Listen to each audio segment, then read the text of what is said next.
Assalamualaikum warahmatullahi wabarakatuh. Pada hari ini saya dan kawan-kawan akan membentangkan tajuk kajian kami iaitu kepentingan peranan agama dalam konteks hubungan etnik di Malaysia.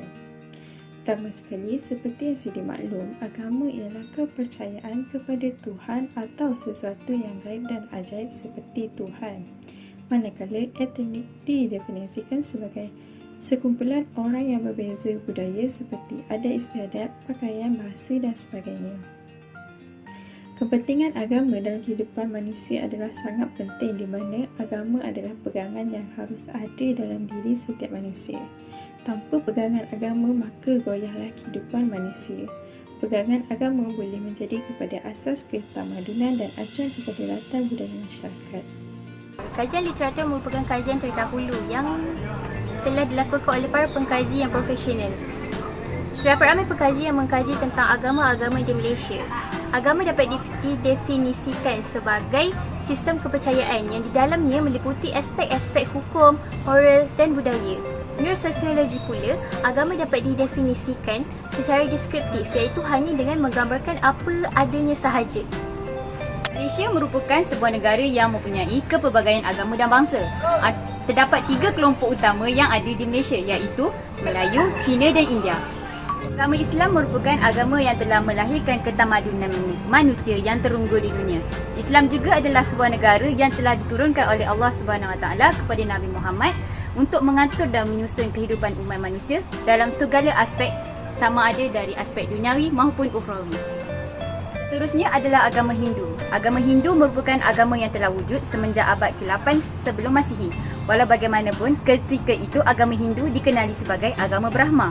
Agama Hindu ditakrifkan menerusi sekumpulan adat istiadat, budi pekerti dan gambaran kumpulan Hindu. Agama ini wujud dengan pegangan kepada kitab-kitab suci besar yang merangkumi panduan serta pegangan hidup. Yang terakhir adalah agama Buddha.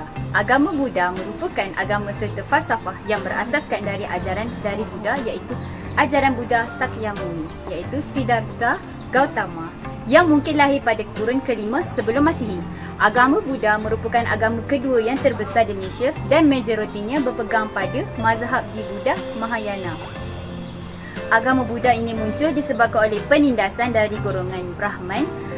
Dan juga, agama Buddha ini amat menitik beratkan ajaran moral terhadap penganutnya. Walaupun masyarakat di Malaysia terdiri daripada masyarakat yang pelbagai kaum dan bangsa, namun begitu, komuniti di Malaysia ini mampu untuk hidup dalam keadaan aman dan harmoni serta tidak berlaku kekecohan dan peperangan. Itu agama Islam sebagai agama rasmi. Ini menurut Perlembagaan Persekutuan pada perkara 3.1. Agama Islam ialah agama bagi persekutuan. Tetapi agama-agama lain boleh diamalkan dengan aman dan damai di mana-mana bahagian persekutuan. Melalui keistimewaan ini, penggubal undang-undang dan pengamal undang-undang dapat memperluaskan kebaikan Islam dan kepentingan Islam. Dia kata, walaupun setiap agama mempunyai ajaran yang berbeza, namun nilai etika dan moral yang diterapkan dalam diri penganutnya mengawal komuniti untuk hidup dalam keadaan yang aman dan harmoni. Sekarang saya akan sambung kepada objektif kajian. Objektif kajian kami yang pertama tentang kepentingan peranan agama kepada manusia dan yang kedua kecabaran kepelbagaian agama dalam konteks hubungan etnik di Malaysia. Seterusnya saya akan terangkan kepada skop kajian.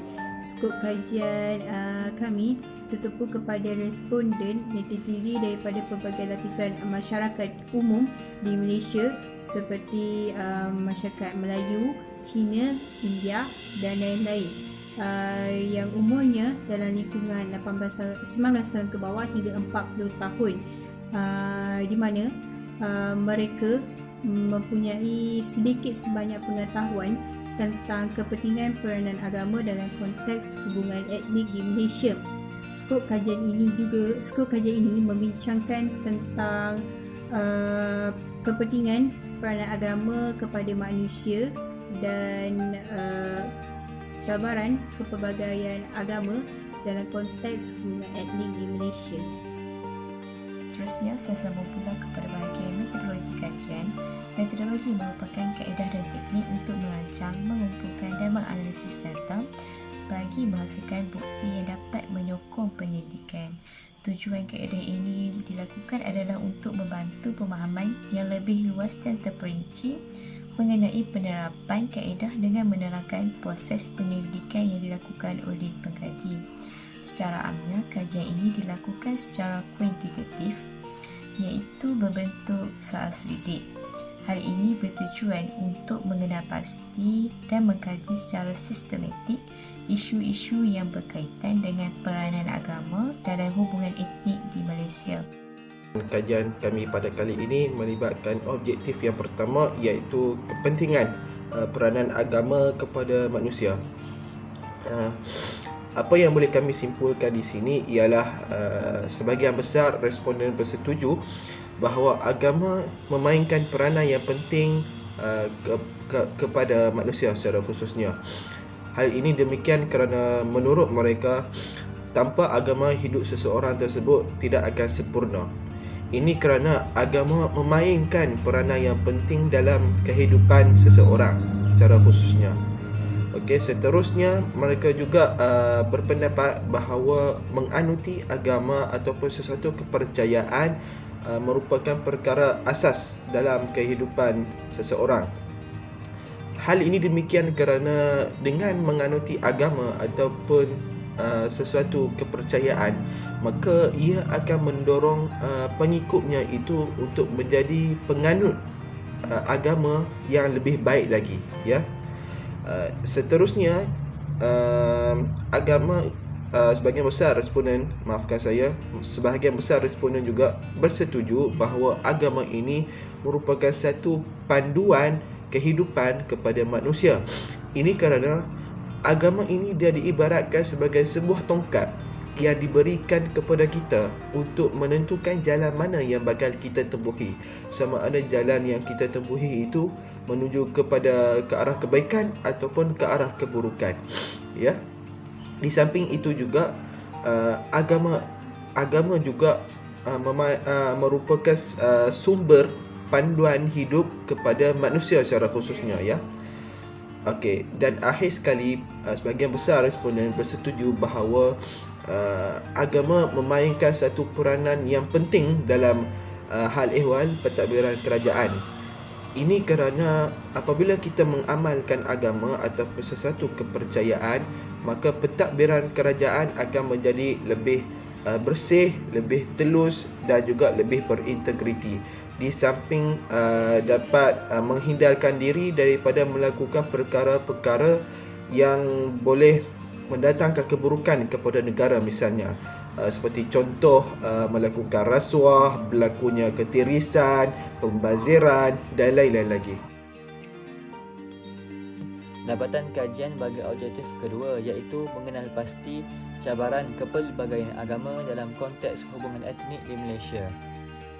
Soalan pertama bagi objektif ini adalah mengenai perbezaan parti politik di Malaysia adalah salah satu faktor konflik antara etnik itu tercetus. Majoriti responden bersetuju dengan kenyataan ini kerana parti-parti politik mempunyai ideologi masing-masing dan berbeza-beza. Soalan kedua pula adalah mengenai di Malaysia rakyat bebas untuk menganut agama masing-masing walaupun agama Islam adalah agama rasmi. Majoriti responden bersetuju dengan kenyataan ini kerana umum mengetahui rakyat bebas untuk menganut agama masing-masing dan mempunyai hak ke atasnya. Kebebasan yang diberi ini telah membentuk perpaduan di antara kaum di Malaysia. Soalan ketiga pula adalah mengenai konflik agama yang boleh tercetus sekiranya gejala sosial berleluasa. Majoriti responden bersetuju dengan kenyataan ini kerana gejala sosial adalah satu perbuatan yang dipengaruhi dan mempengaruhi setiap tingkah laku individu di dalam kehidupannya dan boleh mencetuskan konflik di antara agama. Oleh itu, perkara sebegini perlu ditangani dengan segera supaya tidak berlaku perkara yang tidak diingini. Soalan keempat pula adalah mengenai kedudukan bahasa Melayu sebagai bahasa kebangsaan menjadikan hubungan etnik di Malaysia menjadi renggang.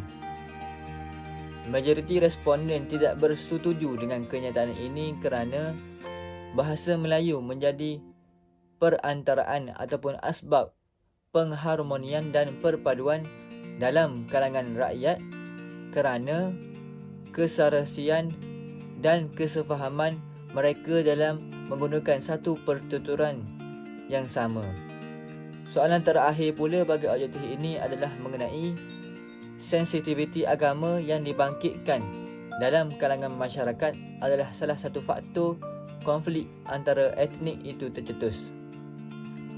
Majoriti responden bersetuju dengan kenyataan ini dan ianya harus dibendung dan ditangani dengan segera dengan cara rakyat saling memahami dan mengenal antara satu sama lain walaupun berbilang kaum bagi mewujudkan keharmonian di dalam masyarakat itu sendiri. Kesimpulannya, kajian ini mengenai kepentingan peranan agama dalam konteks hubungan etnik di Malaysia.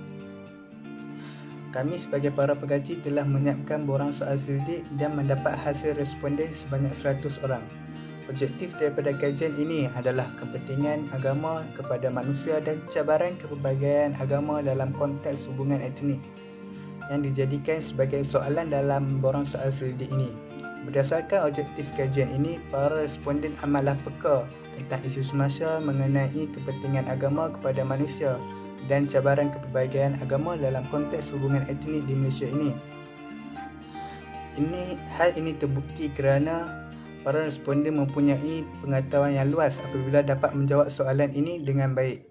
Secara keseluruhannya, para responden yang terdiri daripada masyarakat Malaysia daripada yang berbagai kaum iaitu Melayu, Cina dan India didapati memahami konsep objektif daripada kajian ini dengan baik.